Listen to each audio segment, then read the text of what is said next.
अब हुआ क्या कि 18,000 सैनिक समर्पण करके रॉबर्ट क्लाइव ने अपनी सेना में उनको मिला लिया। ये चालाकी हुई। उसके तो 350 सैनिक थे जो इंग्लैंड से आए थे, इधर 18,000 सैनिक और मिल गए। तो ये 18,000 सैनिक और 350 अंग्रेज सैनिकों के साथ रॉबर्ट क्लाइव और मीर जाफर ने सिराजुद्दौला को मारने का अभियान किया। और उस अभियान में हुआ ये कि ये प्लासी के युद्ध में, मैदान जो प्लासी का था ना वो कलकत्ता के पास है, और सिराजुद्दौला की जो राजधानी थी वो कलकत्ता से दूर थी। तो उस राजधानी तक जाने के लिए पैदल चलना पड़ा, घोड़ों पे बैठ के। तो रॉबर्ट क्लाइव ने अपनी डायरी में जो कहानी लिखी है वो सुना रहा हूं आपको मैं। ये वो रॉबर्ट क्लाइव की डायरी से निकली हुई कहानी है। उसमें वो लिख रहा है कि मैंने जब मीर जाफर को संधि में फंसा लिया और मीर जाफर आसानी से फंस गया, तो मुझे लगा कि अब तो बंगाल मेरा हो जाएगा, तो बंगाल के राजा को मारना है बस, सिराजुद्दौला को। तो वो कहता है मैं, मीर जाफर, मेरे पीछे 350 सैनिक और उसके पीछे भारत के 18,000 सैनिक, हम सब गए सिराजुद्दौला को मारने के लिए। तो सड़क के किनारे से जहां जहां से हम गुजरे, हजारों भारतवासियों ने हमें देखा और हमारे जुलूस पर तालियां बजाई, लेकिन किसी भारतवासी ने हमें पत्थर उठा के नहीं मारा। वो कहता है मैं घोड़े पे आगे चलता था, मेरे पीछे 350 सैनिक थे, उसके पीछे 18,000 भारत के सैनिक थे, और सड़क के दोनों तरफ भारतवासी खड़े होकर तालियां बजाते थे। मेरे ऊपर अगर किसी भी एक भारतवासी ने पत्थर उठा के मारा होता और सैकड़ों भारतवासियों ने उसका अनुकरण किया होता पत्थर मारने का, तो हम तो उसी दिन मर जाते और भारत का इतिहास तो कुछ और हो गया होता। लेकिन चूंकि किसी ने पत्थर नहीं मारा, हम बढ़ते गए बढ़ते गए बढ़ते गए, और एक दिन जाकर हमने सिराजुद्दौला को मार दिया। फिर मीर जाफर को राजा बना दिया।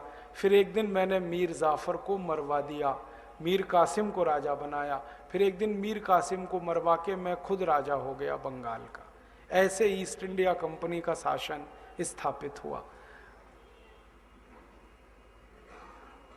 और जब शासन स्थापित हुआ तो लूटमार और ज्यादा की उन्होंने, फिर तो सरकार उनकी हुई। तो रॉबर्ट क्लाइव अपनी डायरी में लिखता है कि मैंने भारत के सबसे मशहूर राज्य बंगाल को लूटा, जो सबसे ज्यादा समृद्धशाली था। 6 साल में लूटता रहा।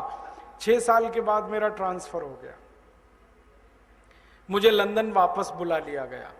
तो उसने कहा लूट का माल तो लेके जाना था लंदन, मैं लेके गया। तो लूट का माल ये जो लंदन लेके गया, तब इसने बेईमानी की। बेईमानी क्या की कि राजा को कुछ नहीं दिया, जबकि हिस्सा देना था राजा को लूट का, और राजा के कर्मचारियों को भी नहीं दिया। तो राजा ने इसके खिलाफ एक मुकदमा चलवाया, रॉबर्ट क्लाइव के खिलाफ। उस मुकदमे की सुनवाई में रॉबर्ट क्लाइव से पूछा गया कि तुम भारत से क्या लूट कर लाए। तो उसने कहा कि मैं सोने के सिक्के लाया, चांदी के सिक्के लाया, हीरे जवाहरात लाया। कितना लेके आए? तो उसने कहा गिना तो नहीं है, लेकिन अंदाजा बता सकता हूं। तो कितना? तो उसने कहा भारत से सोने के सिक्के लंदन लाने के लिए, हीरे जवाहरात लंदन लाने के लिए पानी के 900 जहाज मैंने किराए पर लिए।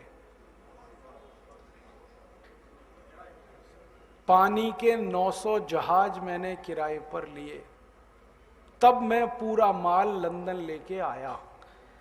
तो अंग्रेजों का राजा उछल गया। उसने कहा 900 जहाज? कहा हाँ। नाव तो नहीं? उसने कहा जहाज।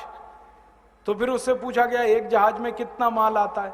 उसने कहा 60 से 70 मीट्रिक टन। एक जहाज में इतना माल आए, ऐसे 900 जहाज लूट कर मैं लाया हूं भारत से। आप अंदाजा लगाओ, एक अंग्रेज ने लूटा हुआ ये था सोने के सिक्के, चांदी के सिक्के, हीरे जवाहरात।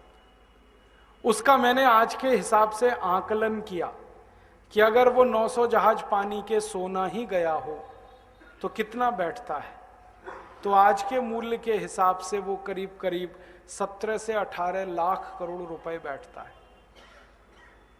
एक अंग्रेज ने लूटा उतना। फिर क्या हुआ? रॉबर्ट क्लाइव ने तो रास्ता खोल दिया लूट का। फिर दूसरा आ गया, उसकी जगह पर एक दूसरा अधिकारी आया, वॉरेन हेस्टिंग्स, उसने लूटा फिर इस देश को।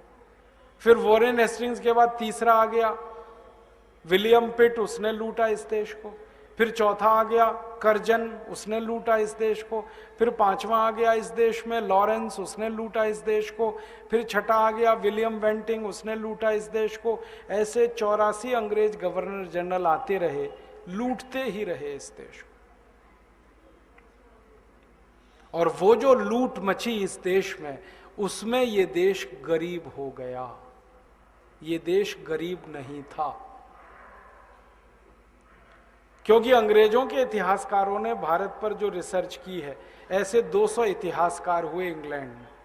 विलियम डिग्वी हुआ, विलियम डेरिलिम्पल हुआ, जे कैंपवेल हुआ, ऐसे अंग्रेजों के 200 से ज़्यादा बड़े रिसर्च स्कॉलर हुए जिन्होंने भारत पर रिसर्च की। और उन सब ने एक बात लिखी है कि भारत सोने की चिड़िया नहीं, सोने का महासागर है।